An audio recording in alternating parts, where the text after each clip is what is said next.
Welcome everyone to this webinar hosted by the Urantia Association's Education Committee. Today we have a presentation made by Marvin Gawryn about the theme Outreach, Evangelism, Audiences, Callings, and Key Questions. Marvin Gawryn considers himself incredibly lucky. 55 years ago, when he was 17 and barely sentient, at his high school job at one of the first metaphysical bookshops in Los Angeles, he stumbled upon the Urantia book. It has shaped his entire adult life from that day forward. He has participated in and led study groups weekly for 45 years and served in numerous leadership roles with Urantia, Book Fellowship, and other service organizations. His dearest friends are fellow readers. He is the author of Reaching High, The Psychology of Spiritual Living, and has presented workshops at many Urantia movement conferences. Marvin is semi-retired after 30 years in practice as a family therapist and currently works as the executive director of the Interfaith Council of Southern Nevada. He has, over the past 30 years, researched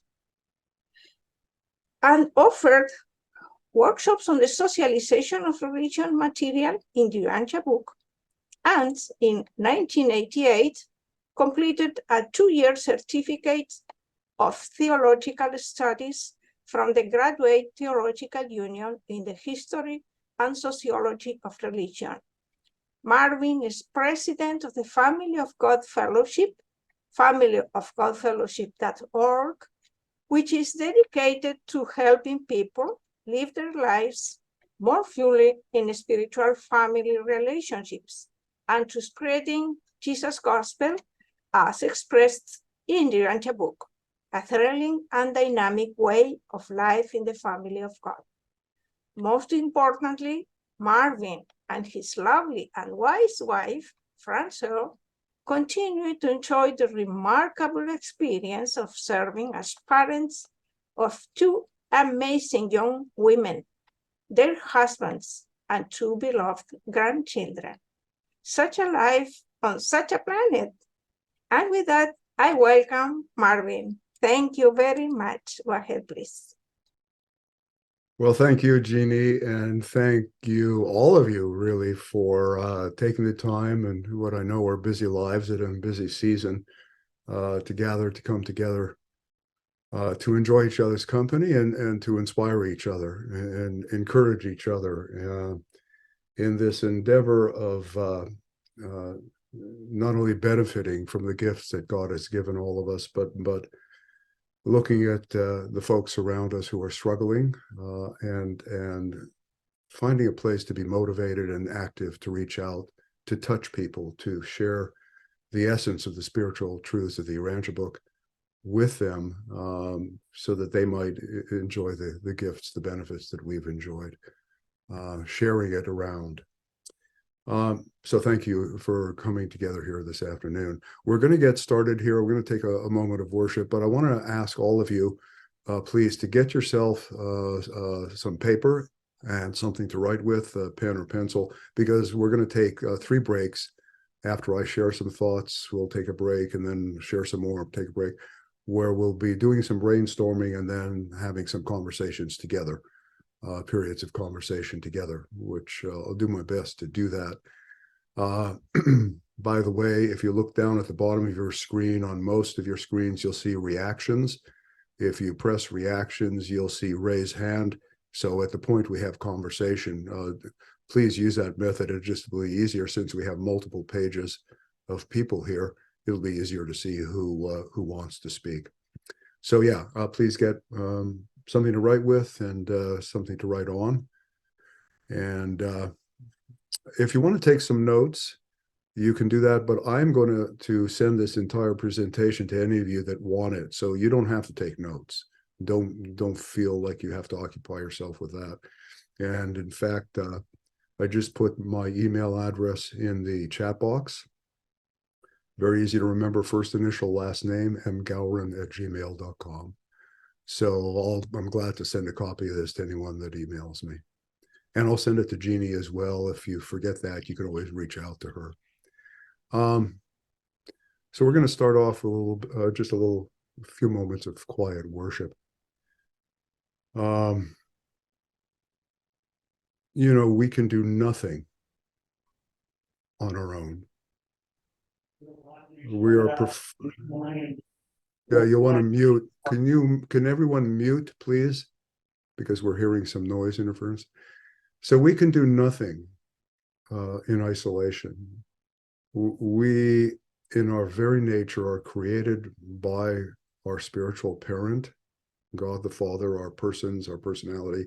We are designed to be profoundly in association with that presence all the time. So in an endeavor like we engage in today, trying to seek wisdom, guidance on how to serve, we've got to start off by immersing in that relationship and opening the inner channels for inspiration from our Father's presence within, from the Master's presence, Jesus, the Spirit of Truth, our Mother Spirit through her ministry of mind, and also our bodies and our Urantia souls, our angels. So let's take a couple of moments here to get quiet and adore God and ask for wisdom.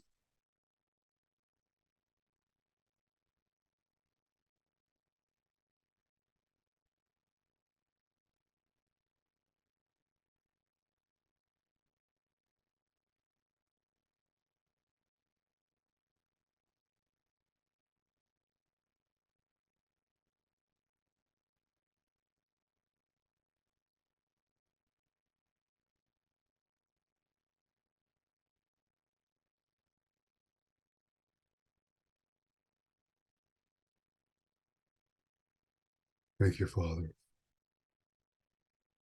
Thank you for all of your manifold gifts for creating each one of us, loving us, sustaining us, guiding us forward by your presence within us and toward your presence on paradise. Thank you, Jesus. Thank you, Master. Help us to understand what is true and real through your Spirit of Truth, your ministry, and your presence with us. Thank you, Mother Spirit. Help us to keep our minds alert and attentive to experience the truth that you are attempting to share with us, with Michael, with our Father. Thank you to our angels who also inspire us, and we ask for your coordination, your help in our conversations today. And thank you, Mother Supreme, for allowing us to be part of your emerging presence and for the opportunity to contribute in our own small way and increasingly in eternal life toward your emergence and toward the emergence of our grand and cosmic spiritual family.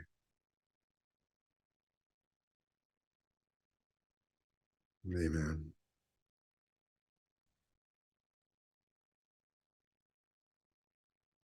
Okay.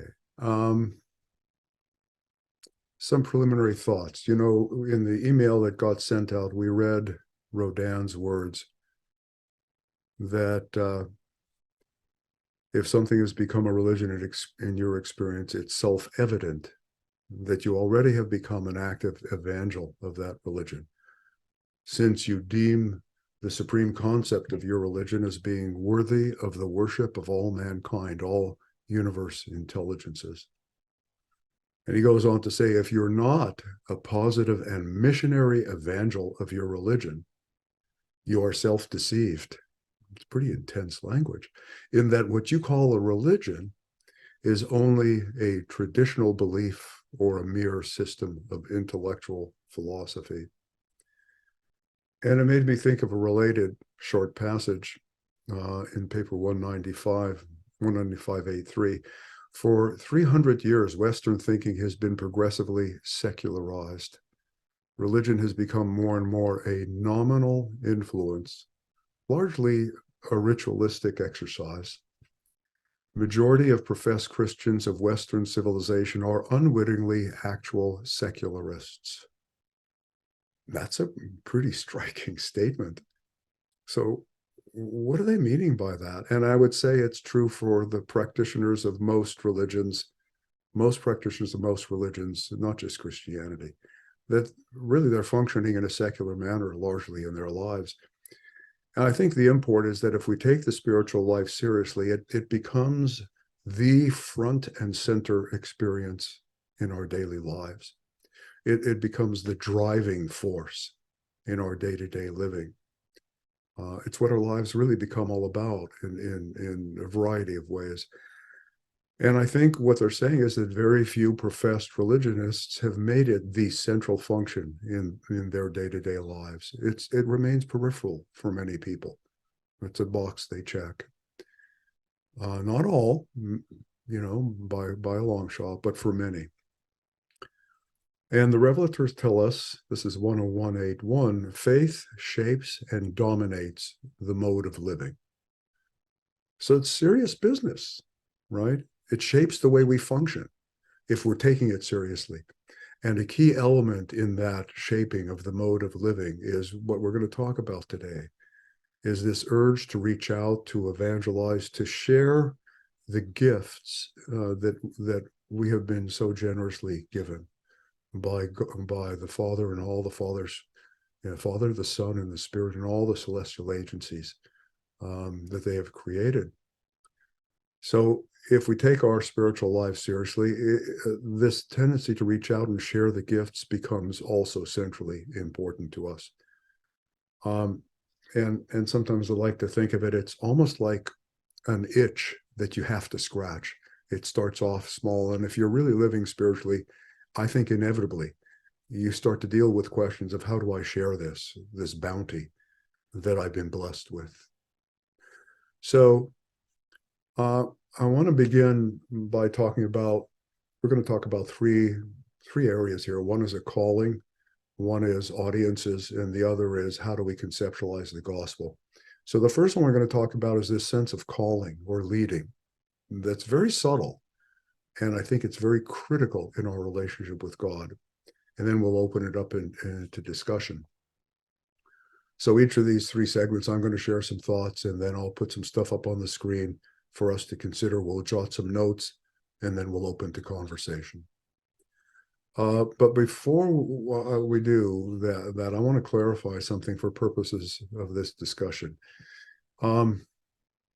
Jesus, when he trained the apostles and the other key leaders in his outreach movement, he focused first in training them on personal ministry, and then he started to talk to them about public ministry. And what I want to say preliminarily is that our focus today is on both of those. In fact, I actually think it's a continuum from personal to group and larger types of ministry. And it's what we're referring to here is every combination, outreach evangelism, every combination or variation of these two. So, anywhere from one-to-one conversations to small group discussions like study groups or small Zoom classes, all the way to large public teaching, even inspirational preaching with larger groups. If you happen to be gifted with those abilities and you feel moved or led to do that kind of larger group work. So what we're going to talk about today is relevant all across that spectrum. So I'm going to read from the mailing that we sent out. How does a sense of, quote, calling develop? How does the urge to reach out and minister to our struggling sisters and brothers first germinate in our hearts and souls, and then grow intense enough to compel us to act, to innovate and act? So as I said earlier, first you have to take your relationship with God seriously. And so I think what that means is, if you're really active spiritually, you're in the process constantly, I think, of asking God earnestly How can I serve? And when I say, so I mean, we're praying about it, right? Praying about it a lot because it's a driving issue for us. It certainly has been for me. So you pray about it a lot. You pray about it every day. And you pray to God in all of God's agencies, right? You pray to the Spirit of truth, to Jesus, to ask for guidance on how to minister the way he ministers. You're praying to the Father for all of what the Father can provide, and does provide, and our angels and our Mother Supreme, because she is vitally involved in this process. So you make it your continuous request, really ongoing, until slowly but surely you begin to get inklings, right? You begin to get a sense of leading. So when I say calling, it's a sense of leading and inklings as to how you can begin to serve. What might be your pathway to service, and how you can grow and develop your service ministries. So you ask for inspiration in prayer. You're looking for key ideas, directions, particulars, right? And one of the things I think you pray for is if you feel called to, who to partner with, because there are all kinds of group efforts. The fellowship is engaged in outreach and evangelism in its own way. So is the UAI. Urantia University is very involved in sharing the truth in multiple ways. More recently, a Center for Unity and Christ Experiment, and on and on. There are many, many groups that are doing this outreach in ways that they feel called to, and each has its own flavor, its own emphases. So part of what you can do in your prayer as to how you can serve is either you want to do something on your own or with another small group or another individual or two. I mean, you look at what Gary Tong is doing with other friends of his in the way of generating beautiful videos. That's a ministry. So you look for partnership, or you can develop your very own thing if you feel moved to. And that happens in prayer, and that's all part of calling, right? How God is calling you. And then at a certain point in that process, you have to have the courage to begin, to start something, take initiatives, take actions, which can be a little scary, I think, especially at first. But we have to have faith in our spirit helpers, and that they want us to be doing this. They're supporting us. So we're meant to do it, every one of us. And so you have faith that what you really need to start serving, and the help will be provided if you're persistent. So you begin to act on your inspiration. You take initial baby steps and be willing to try to follow on hunches, leadings. And especially if you feel those leadings, those hunches feel right on multiple levels, that it's consistent with your prayerful wisdom assessments, and also that it's resonant, consistent with your higher spiritual values. And then I think you can feel comfortable to proceed. And I think it's important to keep praying, to keep open to ongoing inspiration, to adjust, to adapt as your efforts, as your experience begin to educate you as to what's working and what's not working, right? So you grow in that process over time. I think ministry service, once you begin it, is an ongoing, it's a lifelong adventure. And I think those of us who engage it have discovered this, right? New doors constantly open up, turning new corners, new possibilities, especially as you engage in partnership with coworkers, right? So you have to be willing to take the initial and lots of incremental steps, be patient, be persistent, and embrace it as a lifelong activity. And work at it, work steadily. A good friend of mine has this plaque on his desk. It said, all things cometh to he who waiteth, as long as he worketh like heck while he waiteth. So you got to be active, right? And I think you have to be prepared for two kinds of experiences, successes and failures, things that work well and things that don't, learning experiences that show us how to do what we're trying to do differently and maybe better. So, and we try again. It's iterative, right? I'll say again, you've just got to be persistent. I keep repeating that because I think it's important. Don't give up. So the last thing that I'd like to say before I open it up to some conversation about this sense of calling is, and I think it's really important. It's important to be kind to yourself. Be gentle with yourself. Don't be a harsh critic of your efforts. Well, all of us are just getting started. We're at the barest beginning of this effort, right?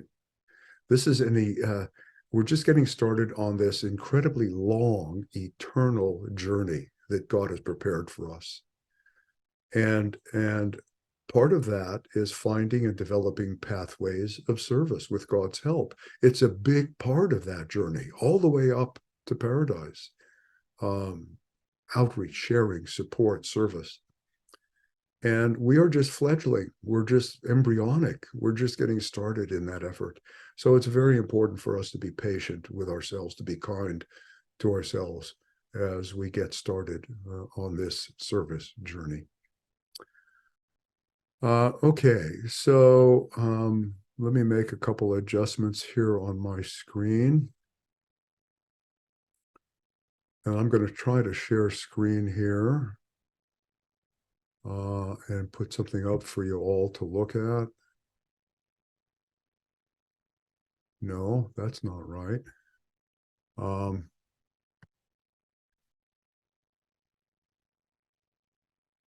me try this again.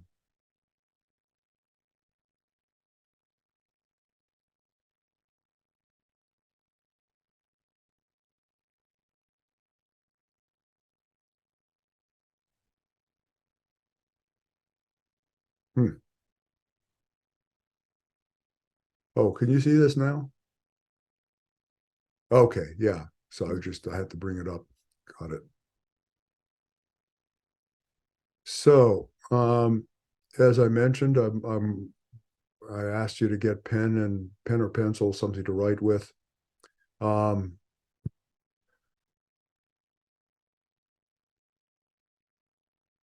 So I'd like to do some thinking and some jotting of your thoughts down before we open it to conversation, just for about 3-4 minutes, 5 minutes maybe. And it's on these questions. How have you been praying for a sense of calling? What have you experienced in response to that effort? A sense of leading, inspiration on how to serve. And how far along are you in that journey of seeking a sense of calling and acting on it? Where are you in that process? And have you experienced how that has developed over long periods of time in your life? Most of us here are not 17 or 18 years of old. We're most of us at the latter part of life. So we've had some experience with this. So how has that unfolded for you? What stages have there been? And then if you have time for it, any inklings how that sense of calling or leading and ways of serving might continue on the mansion worlds. That's just kind of fun to think about. So it's 2:28 on my computer. I think we're going to take 2-3 minutes, 4 minutes, maybe until 2:31 or 32. Yeah, 2:31, let's say. And so put down your thoughts, brainstorm on these questions.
So I'm think in the interest of time, I'm going to go ahead and I can put these questions back up again for you anytime you want to look at them. But I'm going to go ahead and stop sharing. And so we're going to get into conversation. And so hopefully you thought about these a little bit. And again, I want to mention down at the bottom of your screen toward the right-hand side for most of you, see reactions. You click on that and you could put raise hand, like I've just raised my hand, and that puts you in the queue, and you can also lower hand. So please, anyone who wants to share your thoughts on any of these questions and sort of enter into conversation around this sense of calling. How's that worked for you? And I see Janice. I think we're going to wait, see if there's anyone else. Francine, be bold. Step up. Good. Janice, please proceed. Share your thoughts. And I'm going to ask you all to be succinct because we'd like to hear from a number of people, and we have 2 other segments to cover. So go ahead, Janice. The one that I'm interested in that you posted is, do you have any inkling of how it will continue on the mansion worlds? And I think that that's really interesting to me. I could regurgitate how my past, has got me to right here, right now, today. But I'm interested in that. I'm interested in how it's going to continue, because we've been told it is going to continue, and we've been told, I think, that it's going to continue like right now. It's going to be, we walked over and you're doing the same thing, but you're kind of turned around and looking at it from a spirit sense. So you're going to be, someone said to me we're going to be praising. I says, yeah, we got it. No, well, yes, but we got an assignment. We'll have an immediate assignment. Okay, that's all. No, that's great. Yeah, I think we should expect to work our little Urantia rears off all the way along and spirit, So yes, that is intriguing that what will begin here is preface to what we will continue in the next life. And I think we've got quite a few people. I'm not sure. I think we'll get through these and then we're going to have to move on. So Francine, Michael, Don, Mike, Alan, and Mindy, and then Paul. Go ahead, Francine. When I read the first time 20 years ago, the Urantia book, I got so excited. I started talking to everybody about it, right? But do you hear me? I have trouble with my... Yeah, no, we can hear you fine. So I was excited, but then, like everybody did, I just didn't know how to express it, how to talk to people. So I just stopped. I studied it. And not too long ago, my calling went out when I was introduced to the UUI, the Urantia University Institute. And I am getting now in the English culture that I want to bring to the French culture. And what I am learning in the French culture, because I am taking a big course on the divine progressive wisdom, that I want to bring into the English world to try to make a link to enhance brother and sisterhood. So that was my calling. It's a long process, but that's what it aimed to. And I never thought I would be able to be doing what I'm doing today, but with the help of our adjuster, right? Anything is possible. Everything is possible. Thank you. Thank you, Francine. And I agree with you. It's surprising to us sometimes what we manage to accomplish with our very humble skills and tools. So and this gets into the audience question we're going to talk about. So you feel part of the calling is, who do you feel called to serve? What special gifts and abilities do you have? So that's part of the calling, is what in particular to do and who to try and minister to. So thank you, Francine. Michael, and then we're going to try and move quickly through our folks. So again, please try and be succinct. 4 years ago, I began praying about angels for service. I realized that was a missing part of my life. And within months, on the home for my daughter's Thanksgiving 4 years ago, I had an idea for a short story. Well, I've never written a short story before. I thought, well, this is interesting. So I put it to paper a couple days later. It was about my new friend, my thought adjuster, but it was not explicitly stated as such. And I thought that was pretty interesting. And then another one. And then, well, 230 hours later, I'm stopped getting stories because my new phase is coming up. But this is the first phase of my service, and I think on the match worlds, I'm going to be probably working with young people who have been coming from worlds that need little guidance and need a little more of a teacherly, fatherly kind of approach to it, not a preacher. So that's what I think my upcoming job is going to be. Mike, remind me, what's the title of your ministry again? I know it's letters, simple letters, and they're very effective. What do you call it? Seedlings. Seedlings. That's right. That's right. Mike, you've done a wonderful job, and I've I mean, enjoyed you're a thoroughly. wonderful example of someone. I mean, you've had some challenges. We all have had challenges, right? But what you did was, with God's help, was you found a way that you could be uniquely effective in ministry, and you executed on it. So bravo. I Bravo found to out you. very quickly at working with my adjuster on this. My adjuster relationship is incredibly moved because of it. Having a Yeah, partner. yeah, yeah, that's true. There's a reciprocal benefit. Thank you. Dawn. Yeah, I think once you make yourself willing and available to serve or evangelize, opportunities will present themselves. The key is to recognize an opportunity when it presents itself. And I've gotten to the point now where I don't think anything is coincidence. And secondly, having the courage to do something, to engage. And the more you engage, the more you realize that courage is not really the factor.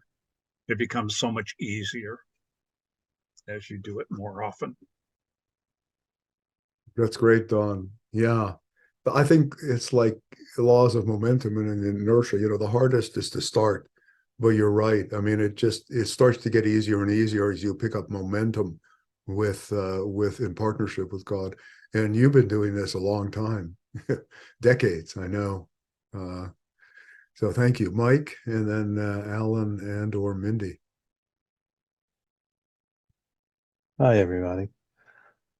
For me, years ago, I thought I had this really big calling, and it didn't work out. And so I was very disappointed. And so the first thing I think I have come to realize is that I have to give up any delusions of grandeur. Callings don't have to be great, big on the stage type of events. And so when I was able to let that go and get my ego out of it, and just started listening, to that still small voice. And I realized that callings come in all shapes and sizes. And every day, we can have a calling just to be kind and compassionate and caring to other people.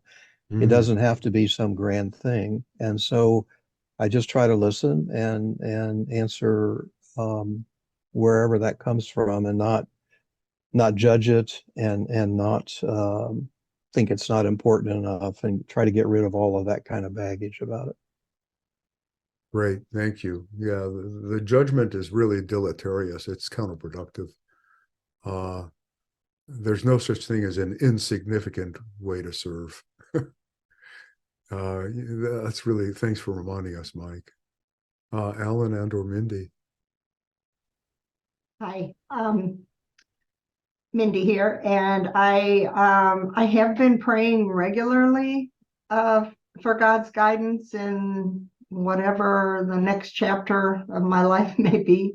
I always had the constraint of time during my working life, and now I've been retired for over a year, and seems like like there should be some big next step, but I don't know what that is. However, I shall continue to be persistent. But there were a couple of things I wanted to share. One is that I've started keeping a book that when I get little glimmers, I write them into my Go book so that, you know, I don't forget, and so that I'm able to look back and kind of put the pieces together. And then the other is that I have to act on those things. You know, I don't get more guidance until I begin to act on some of the things that God has already shown me. I have a saying I like, that it's hard for God to steer a parked car. You know, I have to be active and engaged and doing something in order for God to assist me in those efforts. And then the last thing I wanted to share was, I loved your question about the mansion worlds. And there's an author, Father Robert Arpin, who was dying of AIDS, and he wrote, "I plan to spend every moment getting ready to live forever. That way I can honestly say I'm getting better every day." And, you know, for me, I can think about, you know, well, most of my life is over. Or I can think that, my gosh, I'm just the seedling, right? I'm just at the very beginning of my life, of my eternal life. And so I'm getting ready to live forever. Thank you. That's great, Mindy. Thank you. Yeah, I think there's power in that idea of continuity, that what we begin here, they tell us we will finish in eternity. So I think in our sensing of calling, it's important, it's good to really have that sense of continuity, you know?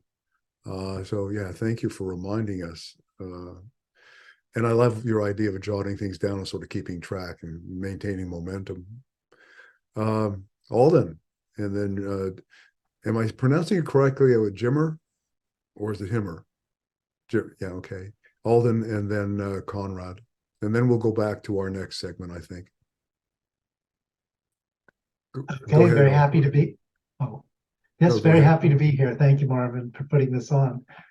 So yes, I pray, and it's great to see the results of prayer. And last year I was really looking for some kind of assignment, and I was really praying hard. And not too long after that, a friend I hadn't spoken to in years called me up and asked me if I wanted to teach in Mexico.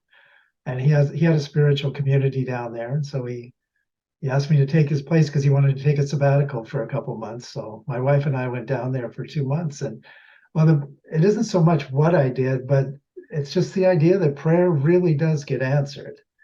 And this year I'm praying again. And one of the things my trips to Mexico have indicated to me that something in America is supposed to happen.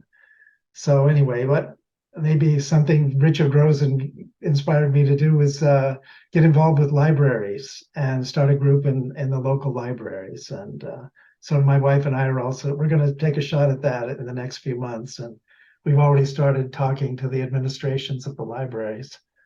And I don't consider myself very far along and there has been a sense of progression though in my evangelical work. And when I first started out, I took it from, like Mike was saying, an egotistical point of view, more with the idea of, I thought teachers were really special and that they were a step above everyone else in some way. And I've learned lately, the last 5-10 years, everyone's so equal. And the people you're speaking to, or the people that are speaking to you, everyone's totally equal. And I've noticed that sense of progression as I've gone along. So thank you. Thank you, Alden. Well, speaking from good long experience. Yeah, thank you. Jimmer. Thank you. How wonderful participation and opportunity for all of us. I can see great faces, really faces of very good friends we have been working with for years, and I recognize in different levels all of them. I would love to know and recognize all of them, all of you, but I only know some. I am relatively new in the movement, the Urantia movement, only 20 years ago. But my sense of call started long time before, even before knowing the Urantia, long time before being a Christian. This was sense of call, sense of call. I didn't know even how to pray at that time, and life, and allow me to say life for now, just moved us wisely to an experience that put us with our foot on the earth, my wife and I, and because of a terrible situation of heal, and I say better of illness, to become healed without any participation of medicine and doctors in her body, just stuck to me and let me open my eyes and say, hey, Jesus is the right way. And then I started to look at Jesus for 20 years in the churches. I think we've got a little transmission problem. Can You know, Jimmer, you're breaking up a little bit. It's a little hard to understand. you hear me now?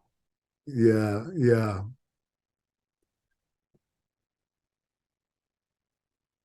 Yeah, I think maybe. I am from Mexico, and it is possible that it's not the best connection. But can you still hear me or not? Yeah, yeah. But let me ask you to hold your thoughts maybe, and because it was breaking up, it was a little hard to understand. And I think we're going to go on to the next section if we can. Yeah. Okay. All right. Okay. Well, Okay. great. No, okay. thank I'll you. be glad to. Yeah. No, thank you. Thank you. So we've talked a little bit about this sense of calling, leading, and some of the particular ways that it begins to emerge in us and find form, find shape. And we're going to look now at this question of audiences. And again, from the mailing, how do our cultural backgrounds and temperamental tendencies, so those two things, what we grew up in, and also how we're put together, our temperamental uniqueness, right? How do they equip us to best share the gospel or spiritual truth or the Urantia book, whatever you feel called, whichever form you feel called to it? How do those background factors equip us to share with certain individuals and groups in particular ways? And what kinds of groups? How are they characterized? So I want to start with one other kind of important distinction. And I think it's good to be sensitive to this as we go along and try to share spiritual truth with people around us. And that distinction is the folks that are receptive to our outreach and evangelistic efforts, and then in contrast, those who are distinctly not receptive. And I think Jesus paid attention to that, right? And so if you're looking at people who are receptive, a person who maybe they're not sure there is a God or even doesn't have much conscious relationship with God, but they are open and they are curious, that I think makes them receptive. Or alternatively, someone who is struggling or who is suffering and or traumatized, right? They're dealing with tragedy, or they may be struggling with low self-esteem, and there's a desire to feel better, to want to get healed, to find a deeper sense of peace and joy and well-being. And the other thing is, whenever you encounter someone who you sense really hungers to be loved, deeply loved, I think you're talking to someone who's receptive, because the heart of the gospel is about being loved as a spiritual child, nourished in that love. So these are people who are receptive, someone who senses that there's more to life than what they're getting, and they want to find it. They want to experience it on any level. be attentive to that in the audience, and not only in individuals, but in groups of people that have that in common, right? Folks who are not too receptive, I mean, you can find individuals or groups who believe there's a God and that they even have some degree of relationship with God, but it's quite rooted in an existing tradition, and they're very satisfied with it. And in fact, you may find that they're actually resistant to any new ideas. The bottom line is they have what they need to survive. And so with folks like that, I don't try too hard to push on boundaries. I try to find, as Jesus did in Rome, find the common beliefs, celebrate those common beliefs where I can, and then maybe offer a little new truth where it might be received. But I think you have to recognize the limitation. And then, lastly, there's the person who is, I think, primarily materially focused on material things. And they're pretty satisfied with what's going on in their lives.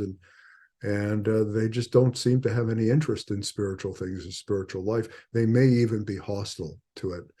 So I think when you look at audiences and groups of people and individuals, you have to be attentive to that degree of receptivity. So I'll just share a couple of more thoughts, and then we're going to open back up to conversation. I'm going to be brief because part of what I want to share is packed into the questions I want to introduce next. So I want to say one last thing, that our methods and even our message may be quite different depending on whether we're sharing primarily with an audience of Urantia book readers. And I do think Urantia book readers need ministry as well. And genuinely, we all need to be ministered to. Just because we read this 2,000-page text doesn't mean we've assimilated some of the central parts of it that we desperately need to access it and find a way to have it come alive in our lives. So, but depending on whether you're addressing an individual or a group that are readers or an audience of non-readers, you go about it really differently. And another variation on that is there may be audiences or individuals that are either philosophically minded or scientifically minded. They're a particular temperamental type of person, or in their background, they're sort of specialized. And I think if you look at Jesus in his efforts to reach them, he first reached out to them and spoke their language to the best he was able, and he was pretty able. And then when he had them engaged, he shared the truths of the gospel in ways that I think reflected the way that they thought about these things and their life experiences. So he is very attentive to who his audience was, and he tailored his efforts accordingly. So we should try to learn to do the same. And I think we should recognize that we actually have Jesus' help in that effort, in the spirit of truth. He's helping us learn how to listen well to people, learn who they are, and then minister to them. And I think the more we engage in it, the better we become at it. The practice makes perfect.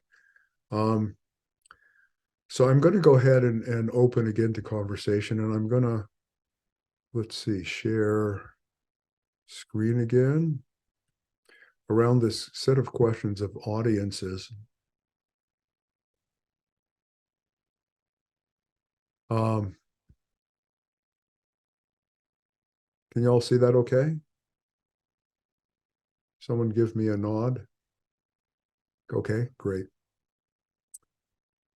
So we're going to take a few minutes to think about this. What kinds of teaching, sharing, ministry functions come easily and naturally to you? So we're talking about your temperament and your background, right?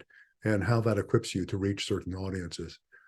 Things that you really do well, that you enjoy doing, and how can you parlay those skills into ways of sharing the spiritual truths of the gospel. And think about your own cultural background, your professional, your religious background. How do they equip you to reach groups of people more effectively, communicate with them? And what kinds of, what are you good at? What kinds of venues, occasions you could structure, approaches could you create to share the core spiritual truths of the revelation with these natural affinity groups? Mike Hagan was sharing earlier about seedlings. Mike's got a tremendous gift of writing. He's probably better than anyone else I know at encapsulating in very simple and evocative ways those core truths. And so that's what he ran with. So, I mean, we should all think about what we're good at in that regard. You know, so how do you reach different groups of people? How are you equipped to reach some people and groups of people better than others? And then lastly, what aspirational audience might you like to reach for? I mean, sort of a reach for the sky kind of ministry project, stretch, you know. What could you do to prepare yourself to speak or teach or minister effectively to those target audiences? And have you engaged in that kind of challenging yourself, stretching yourself? So let's take a few minutes. We'll just take 2-3 minutes again. And you can also take a quick break if you need to for physical needs. So it's 2:55. Let's go for about 2:58, 3 minutes. Put your thoughts down on this, and then we'll return to conversation.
Okay. So hopefully you've had a chance to look at this, think about it a little bit, and maybe jot a few notes. And I'm going to stop share here. I can always bring this up if you want to allude to something in here. And but we're going to open it up to conversation again.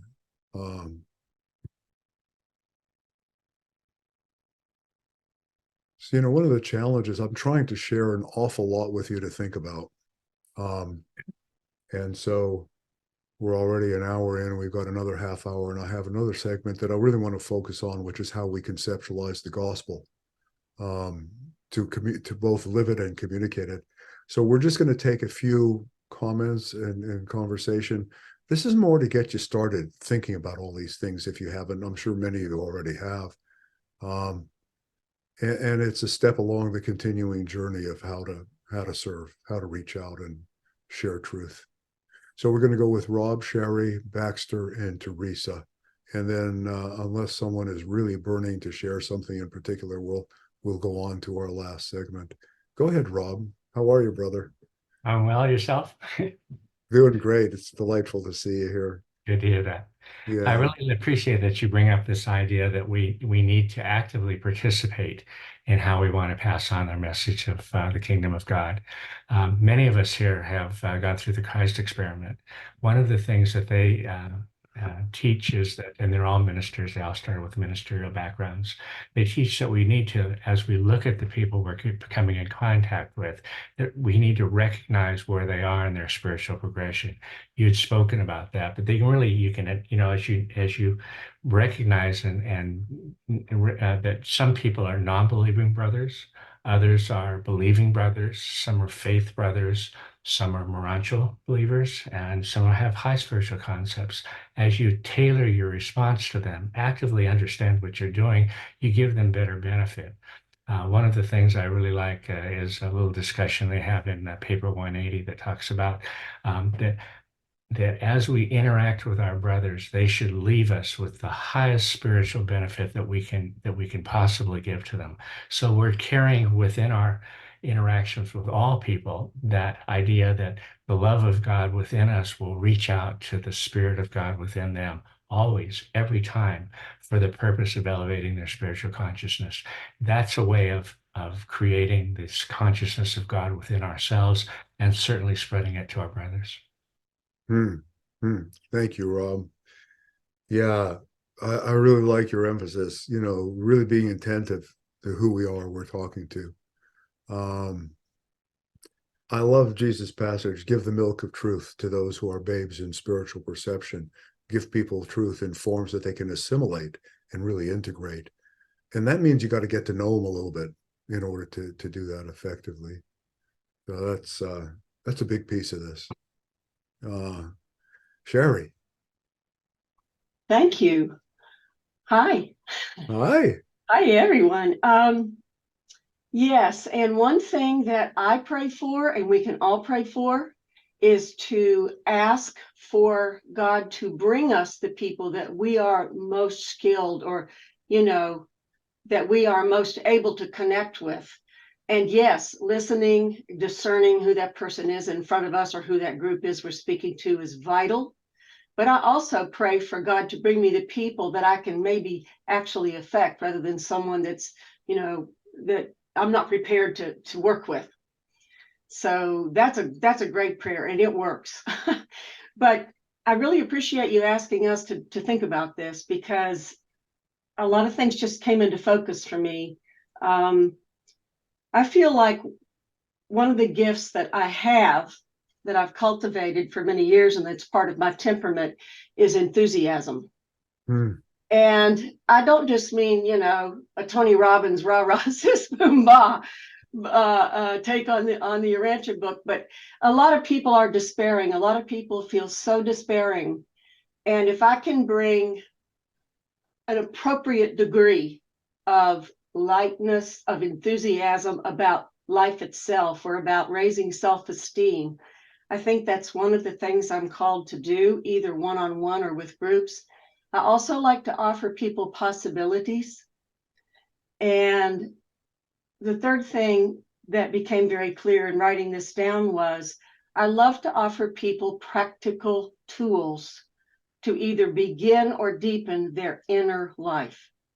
Because to me, you can say God, the word God all day long, especially to someone who doesn't care for the word or has had a bad experience with religion. But when you start talking about the inner life and the inner world and stillness, I think if you can get someone to practice and develop or deepen an inner journey, God's got a better chance of reaching that person. So I love to give practical tools and takeaways, if you will, in addition to sharing the good news. That's where I'll stop. Thank you. That's great, Sherry. Each of us has something unique and special to bring to these efforts that other people just is not going to do as well. So, part of this process is figuring out who you can talk to, how you can be that unique and special conduit, And I want to really reemphasize what you said right at the beginning. We are in partnership with genuine spiritual forces, and we need to depend on them more and discover how that works and how that can show up. So thank you for reminding us of that, Sherry. Baxter and then Teresa, and then I think we'll go on to our last segment. Thank you. And hello, brothers and sisters. A practical tool then is, I really believe that in my life I've experienced, I have to be willing to fail. If I'm not willing to fail, I'm paralyzed by my own limitations. And possibly the reason I fail is because I need the experience of failure. So you never know. So anyway, I have to be ready and willing to fail in my efforts, and even fail spectacularly. Thank you. No, that's great. Thanks, Baxter. One of my favorite stories about Thomas Edison, and the reporter asked him, how could, because he went through thousands of experiments with different elements to find the filament for the light bulb. And they said, how could you deal with so much failure? And he said, well, every failure, everything you call a failure was one step closer to finding the right solution. So, I mean, we've got to develop that attitude if, we're here to grow, and so anyways, great. Thank you for re-emphasizing that. Teresa. Hi, Marvin and everybody. So I wanted to address the last part of your questions there on the aspirational one that could be a large project. And I think I've come across one for myself. I just completed writing a what I'm calling a spiritual bill of rights for humanity.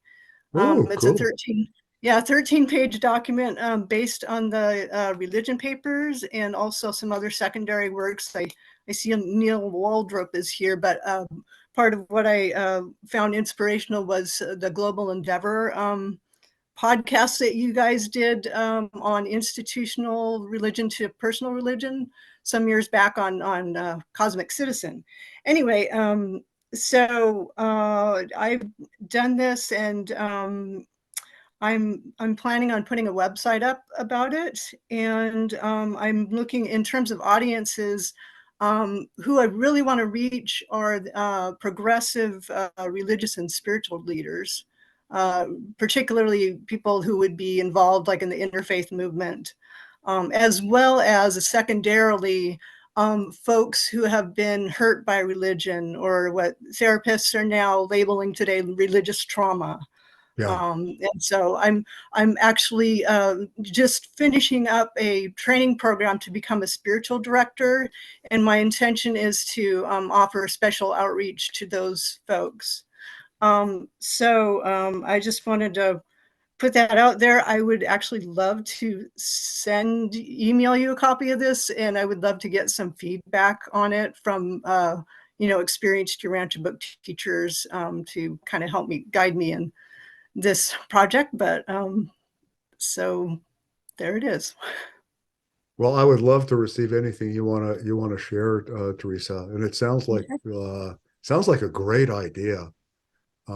Great idea. And if you didn't see it, I'll share for everybody. And I can send you a copy of this whole presentation. So all these ideas, you can have them. So again, it's mgawryn@gmail.com. Right, I have it. Great, wonderful. Thank you. Please do send it. Yeah. I'd love to see it. Love to chat with you about it. Wonderful. Yeah, thank you. Okay. Okay, so I'm going to go ahead. Let me just do one thing here. I'm going to go ahead and move on to the next segment. Oops. And so this last topic is, well, it's a couple of things. How do we use the Urantia book, right? Do we quote it? Do we attempt to actually spread or share the text itself? And some of us will feel really called to do that. And all of these avenues are genuine. I mean, legitimate, absolutely. So it's not that one's better. It's really, what is it that God is calling you to do? Which variation on service?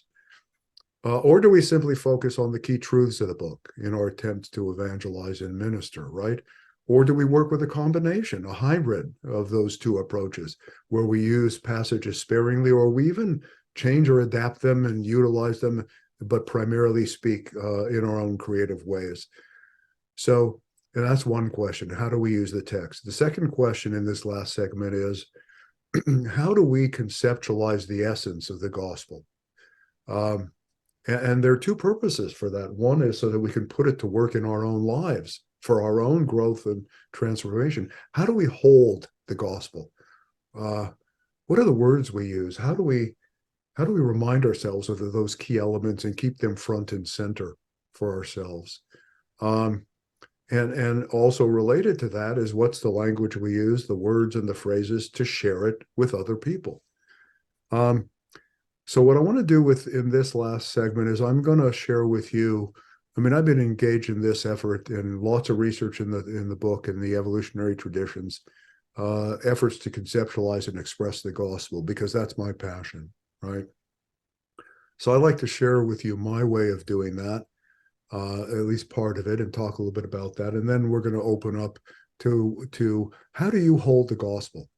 Do you use the text? Do you use your own creative words? How do you convey what are the essential truths for you that have been transformative? And how do you share them in your ministry? So I'm going to go ahead and share screen again. I think I've got this right.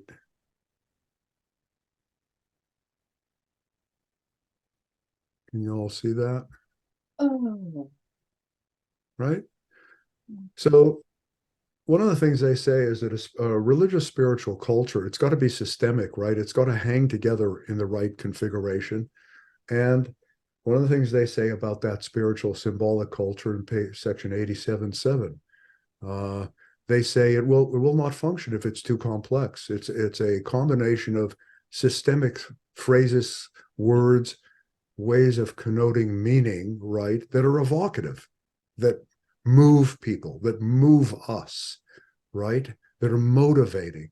And they have to be simple enough to hold them in our hearts and our souls and our minds, and succinct enough, clear enough to convey and to use, and this is what I use as a set of touchstones for me. This is a systemic arrangement. The positioning of everything and how it's arranged makes it maximally useful for me, right?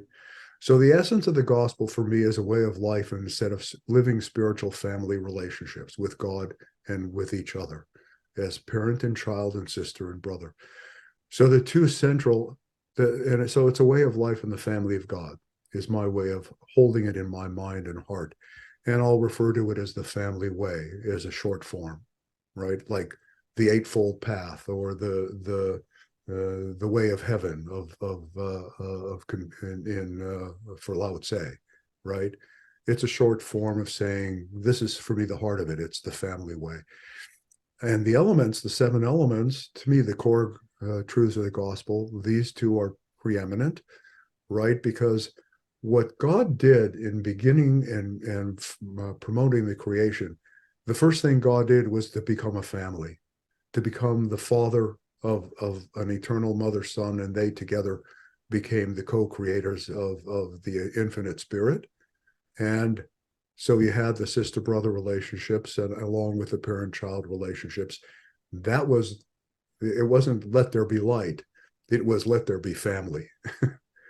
That was the initial act of God to become Trinity, right?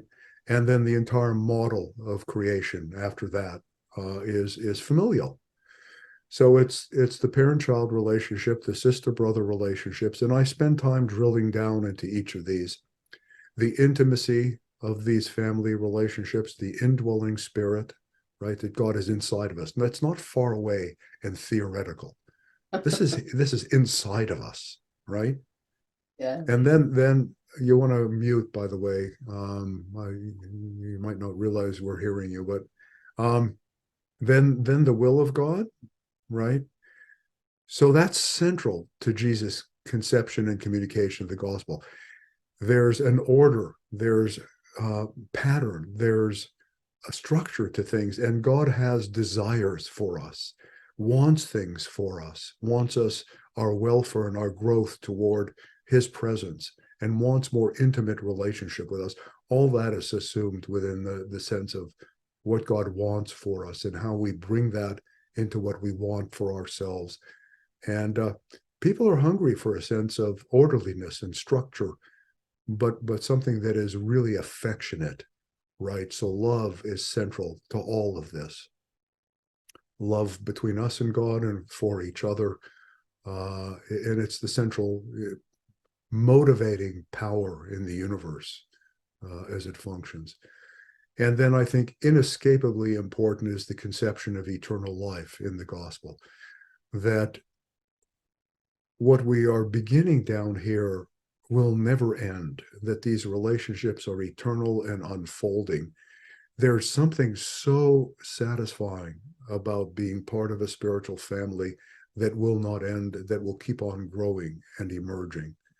And I think it feeds something in people that they desperately need. So the eternal nature of this way of life and spiritual family. So this is just the way I conceptualize it. And faith operates in relation to all the other 6 truths, right? It's the way we devote ourselves, pour ourselves into these realities if we're faithful to them. So that's quite central as well in how Jesus taught. So that's how I understand the gospel. I conceptualize it. And I'm going to stop sharing. I'm going to share a few more thoughts and then we'll open the conversation. So I've done lots of workshops and presentations at conferences over the years using that essential structure to move from. And I want to share 3 other venues. One is Urantia University, where I've taught some classes and other people teach classes. And so for me, that primary class has been a way of life in the family of God. That's the title of it, a course in spiritual formation. And it's a 10-week course. We're going to do it again probably in the spring or the fall. It's a 10-week course, and we drill down into those 7 great truths and really unpack them. And that's targeted to Urantia book readers, right? That's the audience, using lots of Urantia book passages. And over the last 5-6 years, we've taught it, I've presented it 6 times. So about 300 people have gone through it. And many of you, I think, have experienced that. And we're going to keep doing that. The second venue is, I'm going to be starting that back up again next year, as a worship venue on Sundays, later on Sundays. And Jeff and Susan have done a wonderful job with a worship on the East Coast. We're going to do this a little more West Coast time at 10 a.m. It's titled Homecoming, a Spiritual Family Gathering. And it's a combination of some teaching and then breakouts, 3-4 people to breakout rooms for conversation and building relationship and community, and then a quiet time for worship. So there's a worship venue. And then the last thing that a number of you have participated in, where I'm trying to work with this model of spiritual family relationship, is this teacher education program that Urantia University has launched. And we've done a beta class, and we're going to start next August with a second class. So if any of you are interested in that, it's a 2-year training program for teachers and leaders and ministers, and it's a cooperative venture between folks from Urantia Foundation, UAI, and the Fellowship, and Urantia University on the UUI platform. So if you're interested in that, please go to UUI. You'll see the teacher education program as one of the pages, and click your interest, indicate your interest in it. If you're really serious, apply. And we're doing a lot of work to try and help people grow themselves as teachers and ministers. So if that's your calling, that's going to be fun and growing in the next few years, I think, and decades. And if you have questions about any of these things, again, please get in touch with me. I'm glad to correspond with you. So we've got I'd say 10 minutes left. We might go a little over, but not much. I'm going to go ahead and share screen again on this question of how do you use the text of the Urantia book, and how do you conceptualize the gospel, both to live it and to convey it. So let me do that. So here's the questions. How do you conceptualize the primary truths of the gospel? What language, what words and phrases have you used to share those primary truths? How do you use the text? Do you use it? Do you prefer using your own creative language or some hybrid, a combination? And the last question is, and that's why I want to send this to you if you're interested, is there's a lot I've tried to throw out here. So this is to get you thinking, and this is just the beginning of a conversation. This is in no sense a conclusion or an end point. So this last question, can you visualize expressing the essence of the gospel truths in your own way with some of the audiences that you feel called to reach? And how would you go about initiating such an effort and bringing it to fruition? So that's a broad, summarizing kind of a question. So we're going to take just a minute for you to look at this and jot some thoughts if you want to, and then we're going to open the conversation. So just let yourself look at this stuff and think about it.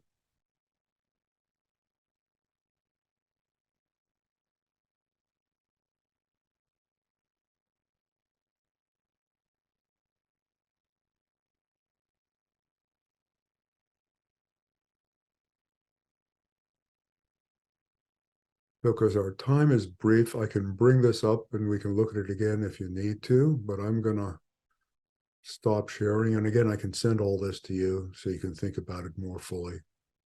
So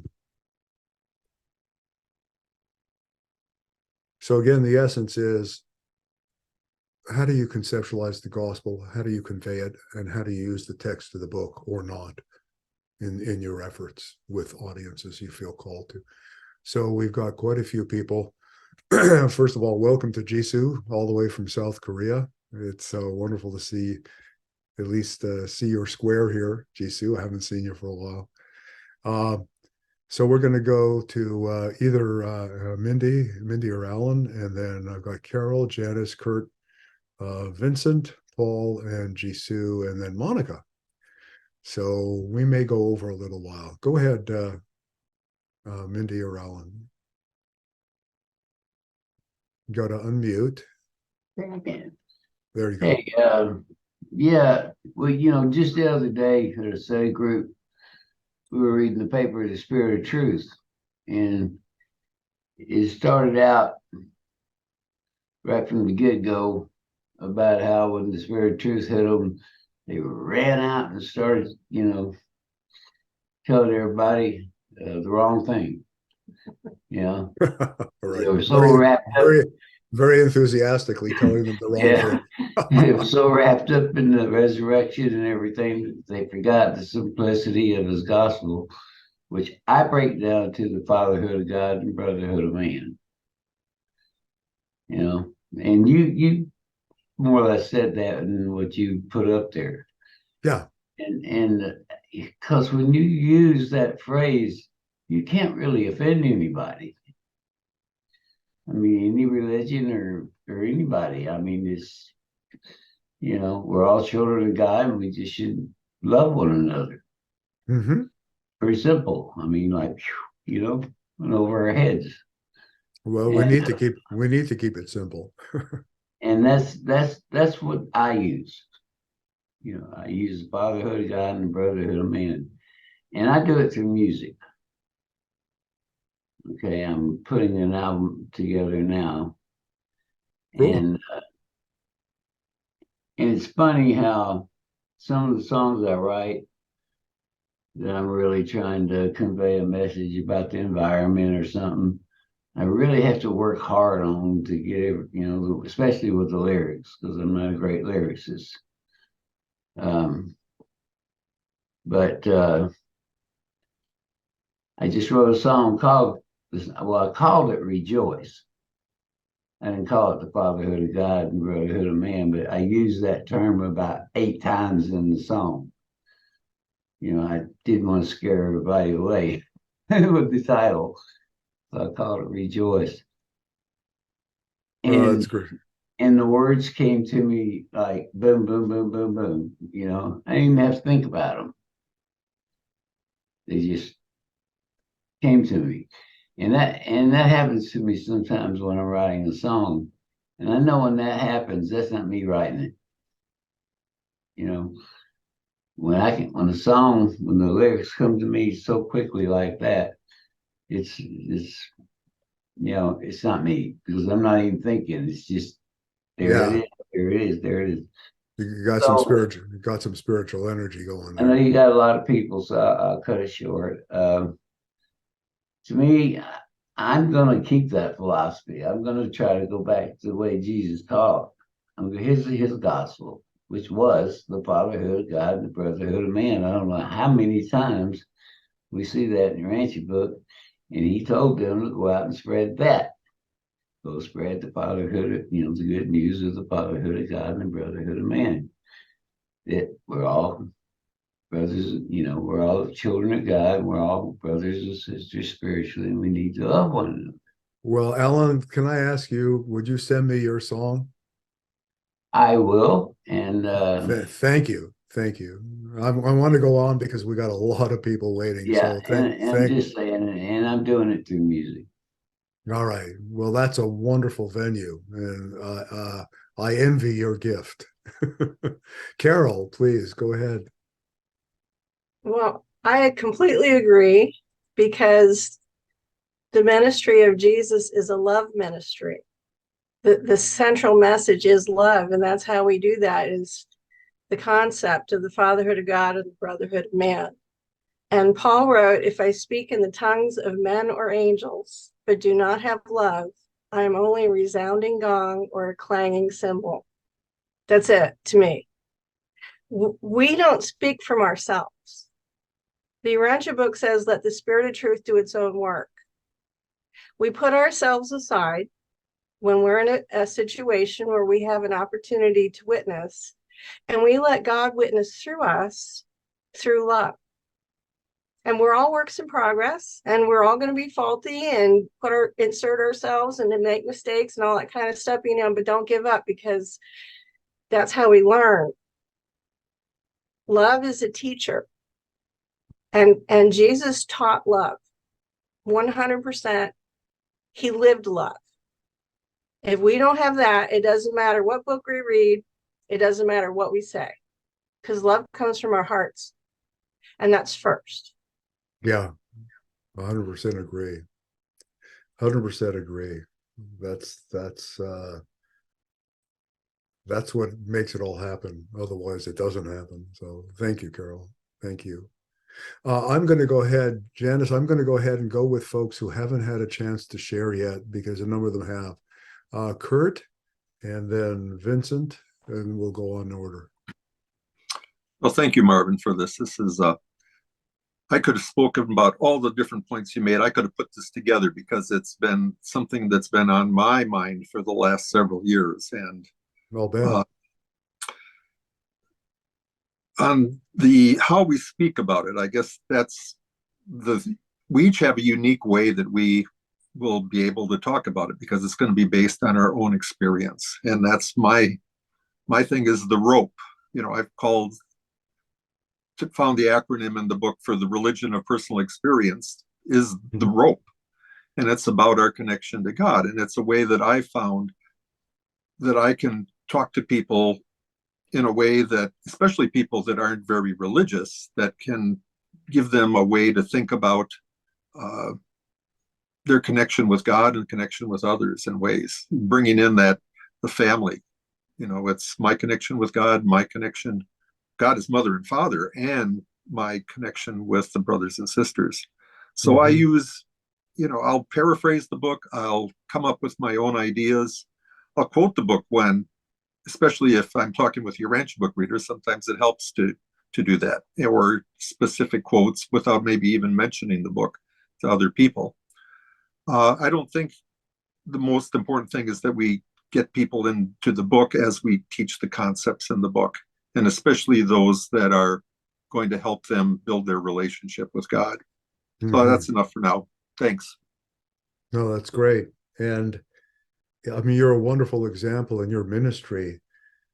You're going to get everyone who really persists, I think, will get leading on how they answer these questions, what language they use that really works for them. that might not work for another person. So we have to really honor our uniqueness in finding ways of expressing the same underlying truths.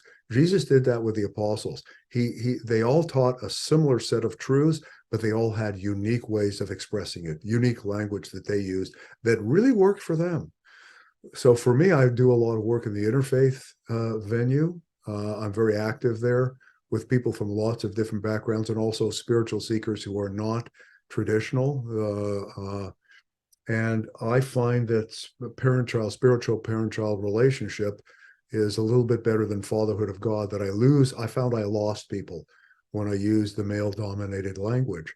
So, but some of you may work in environments where that works much better than spiritual parent-child. So we really have to be respectful of how we feel called. God is calling us to work with the language creatively in the concepts. The key thing is that people get introduced, as you say, Kurt, to this living experience of a relationship that they can have, that nourishes them. Sorry, I'm going on a little long here. Vincent, and then Paul and Jisun and Monica and Conrad, and then I think we'll have to stop because we're already at the end point. Go ahead.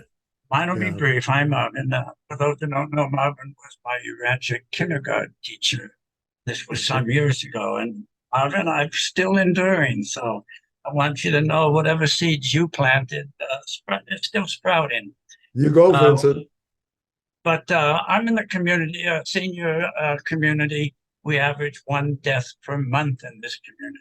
And naturally, what's on everybody's mind is death. So therefore, my end to people outside of my family, I have 7 kids, 18 grandkids, is life after death. That is the end that I take people. And in speaking to people, either in my community or in other social groups and whatnot, when you come to an individual who has a spirit that's receptive. And your question is, how do you use the text of the Urantia book? I give a Urantia book. I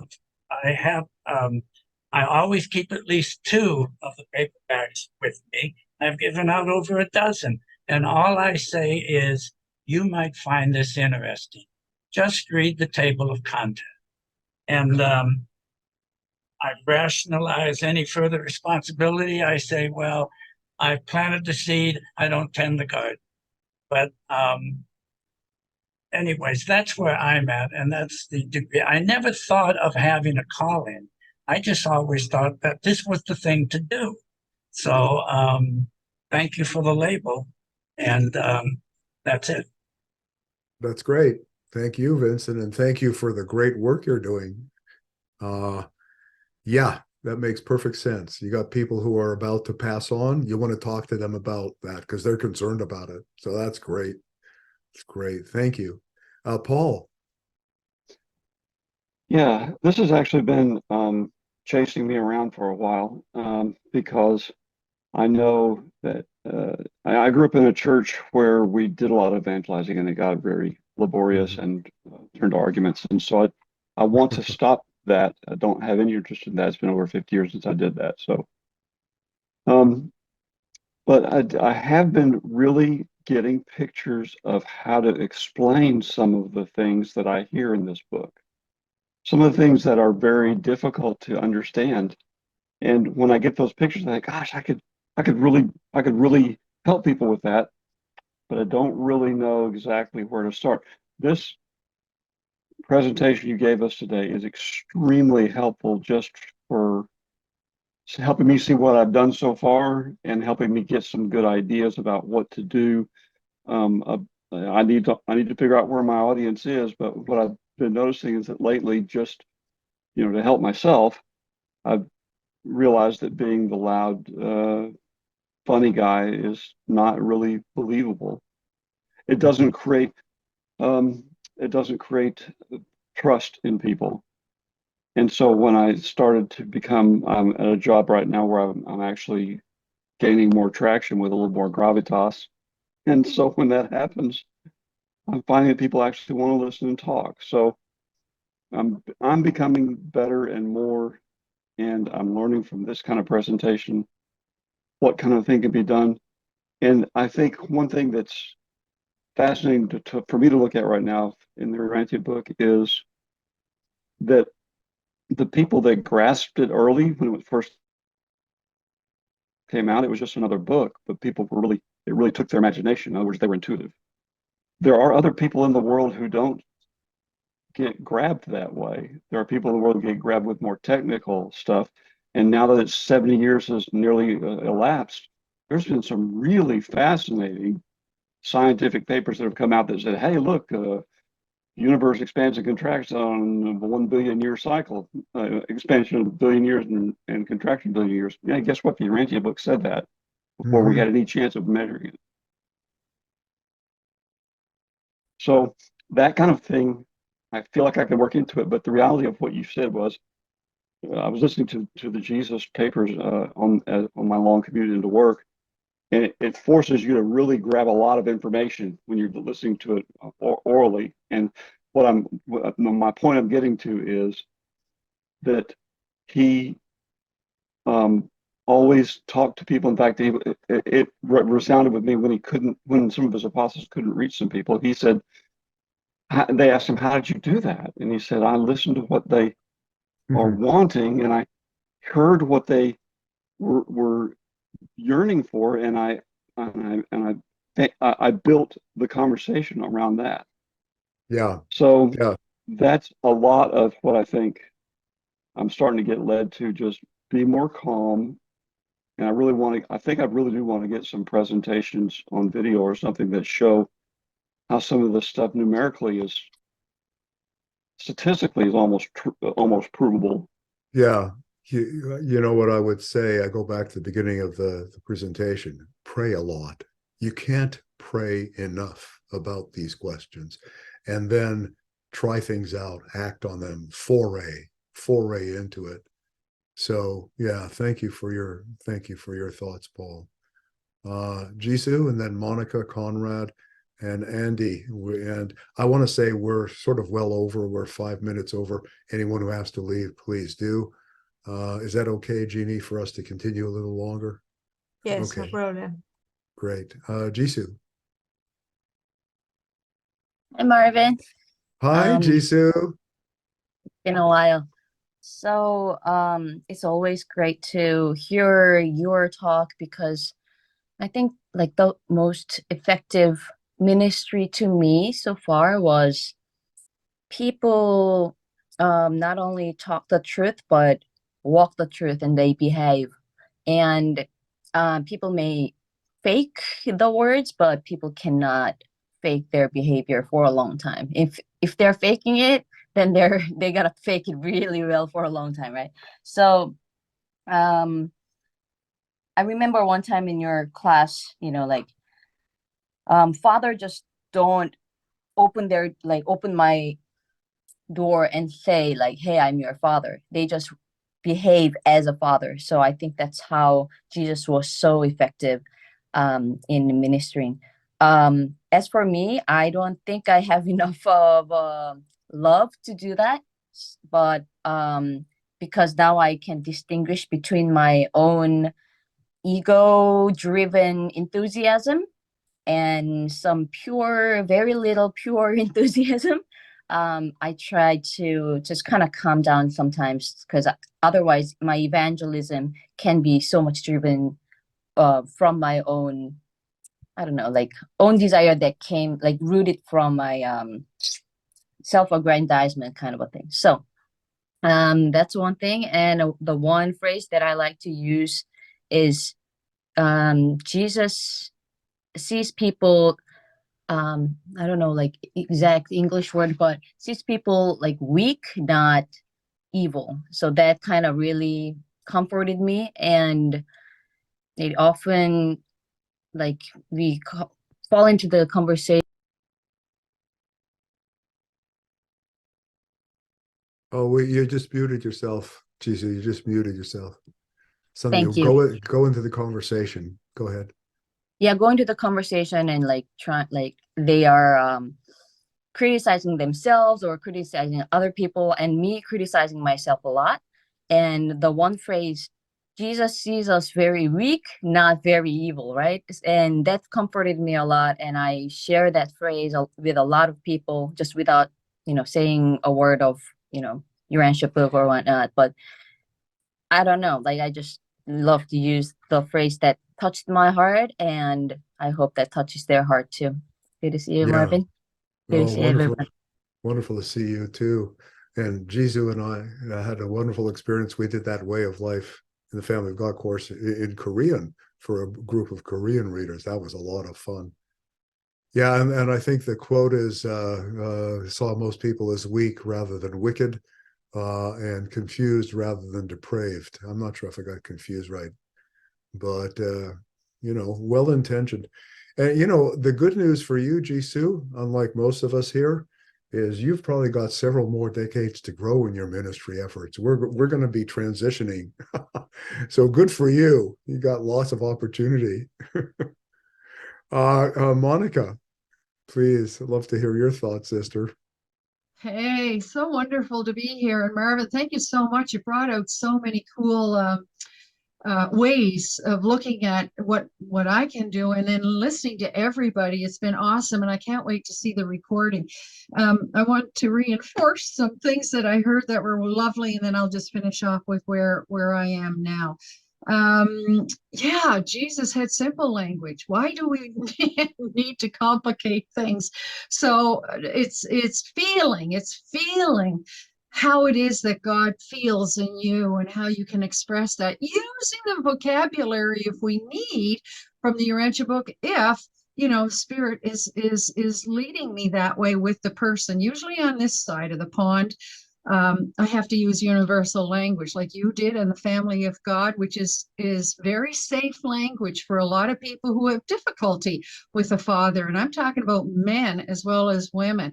For me, and I think for many of us here, if I can be so bold, we see the Father as our Father, and that whole concept of the fatherhood of God and the brotherhood. But many people have such difficulty that he is our parent. He is our parent, and we are siblings. And how do we behave? We have to behave according to house rules if God is our Father. It's how he's enshrined in our hearts, right? And then it's promotion through attraction. So like everybody has said, it's how we live. We either, if it's a part of us, we live it. And that's how we attract. And I just wanted to say that in recent times, I've been gifted by being invited to cooperate and write lessons on the GodDiscovered.net program and format, which has been a real opening in my mind and heart for looking at solving a lot of lost souls and their questions. And also, too, for the past 6 years, Paul has been unwittingly cast over into the Uganda mission. And so I have really enjoyed that because their English in understanding the Urantia book is challenging. So their questions have been delightful, Marvin.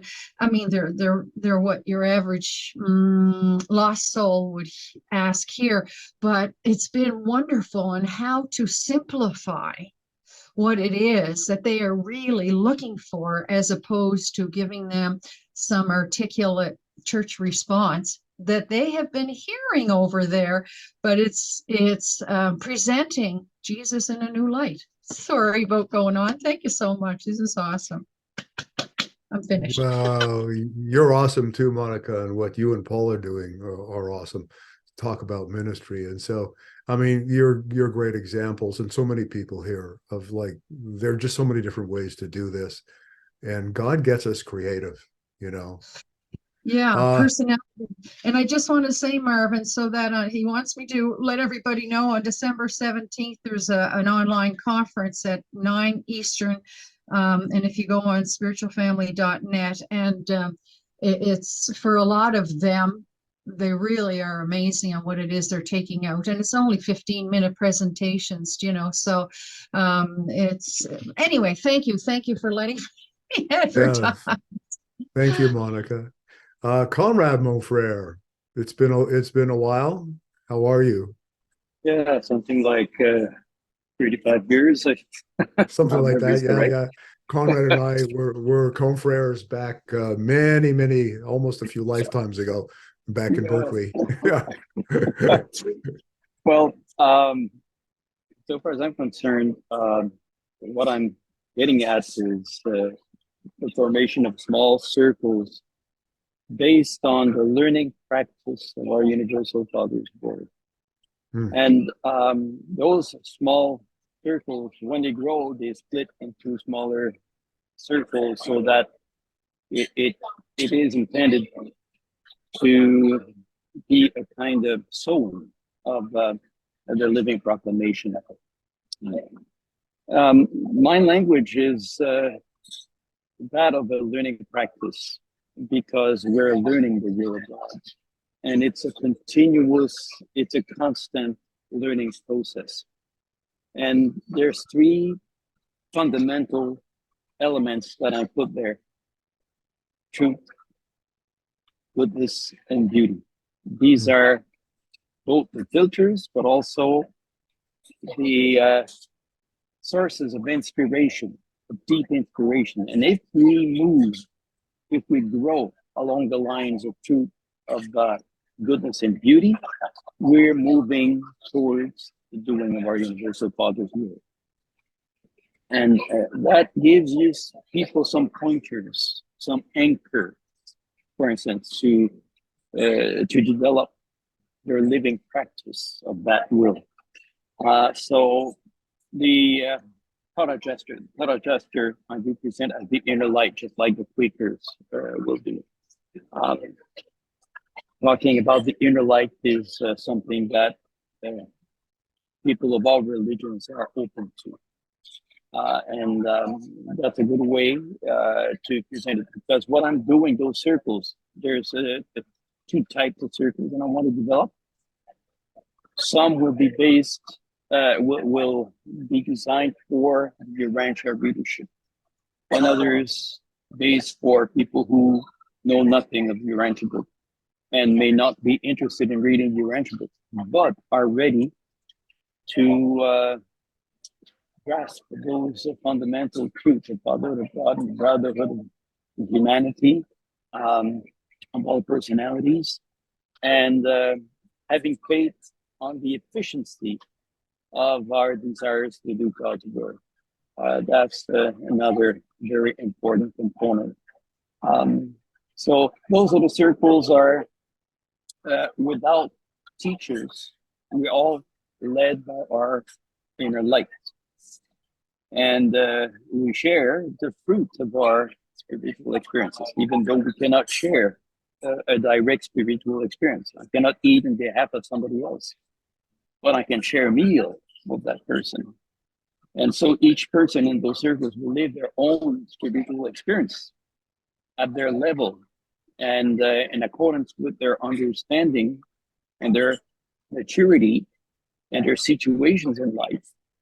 But the fruits resulting from that spiritual communion with God, we can share. And okay, it's a bit elaborated, but I'm just about to publish something on that and share it with well, please, yes, please send it to me, Conrad. Thank you. Sure. Thank you. Andy Rodriguez, and then I'm not sure how to pronounce it. Maria, is it Maria? Yeah, okay. Yeah, so let's go with Andy, then Maria, and then Gary, and then hopefully we'll go ahead and wrap up, I think. Hello, Andy. Marvin. Hi, how are you? For Where are you us to coming? work. Where are you coming in from? From Bogota, Colombia. Bogota. Yes. Here, a propos, here you have your book in Spanish. It was written 25 years ago. Yes. There it is in Spanish. I know. From Carlos Zapata, I received the present 25 years ago. He sent you regards. He can't stay here because he is driving in the road, but he sent you regards. Please send him my love. Please tell him hello from me. Okay, I will say him. About your question, okay, depends of the people you are talking about, depends of the conversation you are taking with them. But I am engineer. Then I am surrounded by engineers. Almost all my friends are engineers. Then I like to talk about science, about history, and my method is I like to awaken the curiosity of the people. Then I say phrases like Big Bang never take place, or talk about how disappeared the dinosaurs, or how the glaciers take place, something like that. Or if we are or I use the concept of Atlantida to talk about a planetary prince or the first garden. Or if we are talking about the life of Jesus, I like to say that Jesus doesn't born in the minus first year. He born in the minus 7 years. Or here in Latin America, almost all the people are Catholics. Right. Then it's very difficult to talk about that Jesus have brothers and sisters, and I like to talk about this topic with them. It's the way Yeah, gets them engaged, gets them curious, huh? Yes. Is the way I use. Well, I'm glad you mentioned this. It's like you have to find the hook. What is the best way to engage people? And it's so different from so many different. And Jesus was expert at it. He was so good at it. So we could learn lessons from him. Yeah. But it's wonderful to see you here, Andy. Please give Carlos my very warm affection. Okay. One of these days, I got to travel down there and see you guys in down south. And just life keeps interfering, but it's wonderful to see you. Thank you. You too. Maria. Hello, everyone. Maria and Francisco, how are you? Francisco, hi. Thank you. Thank you, Marvin, and all of you for your contributions. It's been amazing.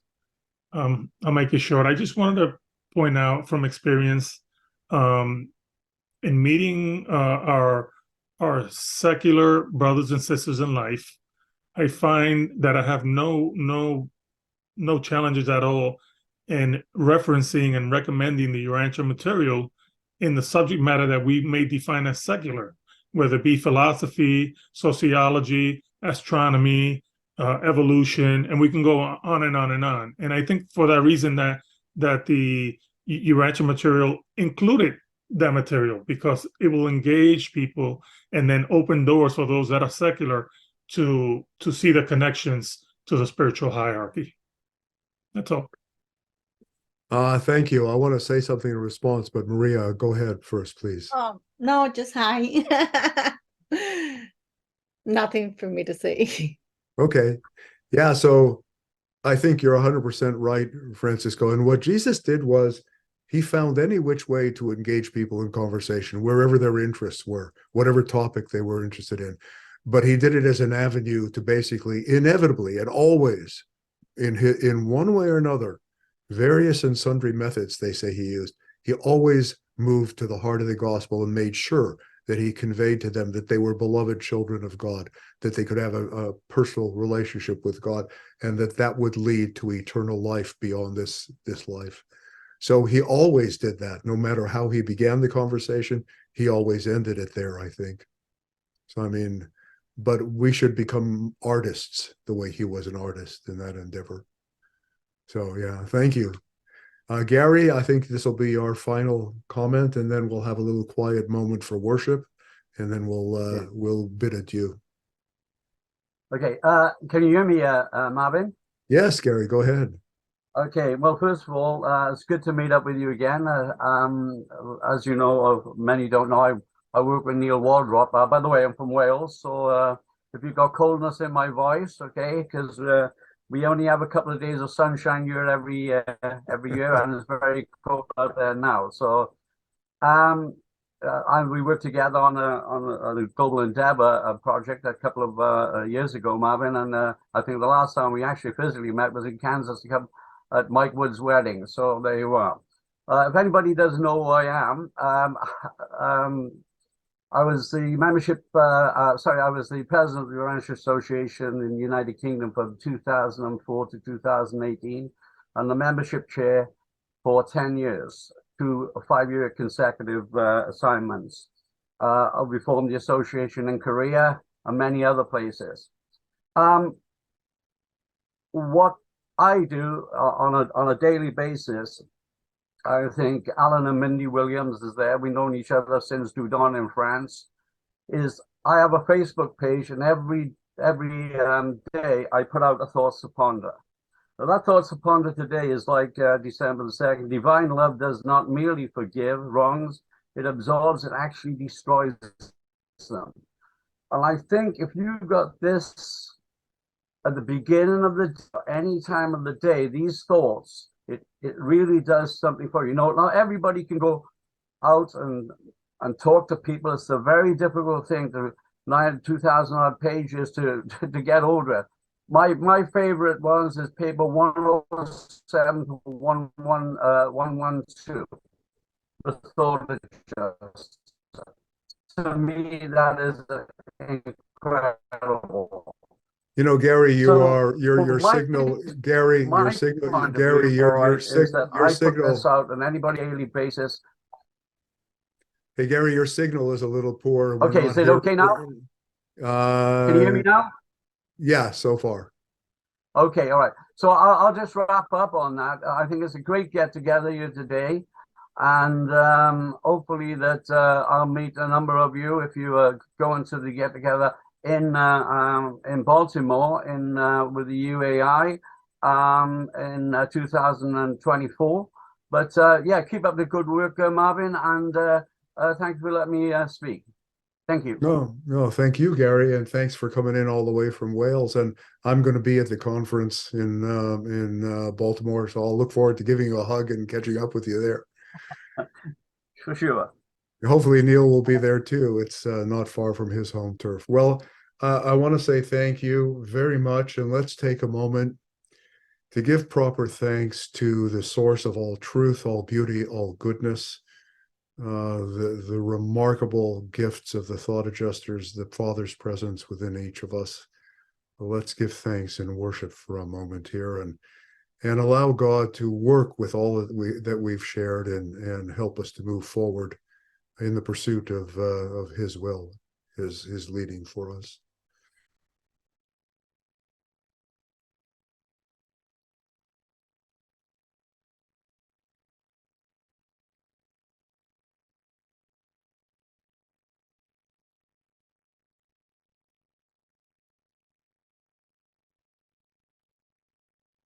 Thank you, Father. Thank you for everything. Thank you for everybody, for having made all people and all things.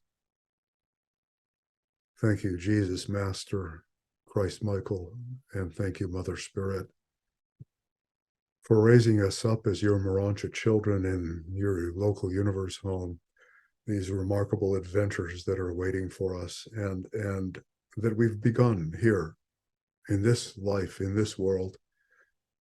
Thank you for the amazing gift of this revelation, this fifth epical, splendid revelation of truth and all the wisdom it provides us. Thank you, Mother Spirit, and thank you, Mother Supreme, for your maternal nurturing of our journeys and the growth of our spiritual family in you.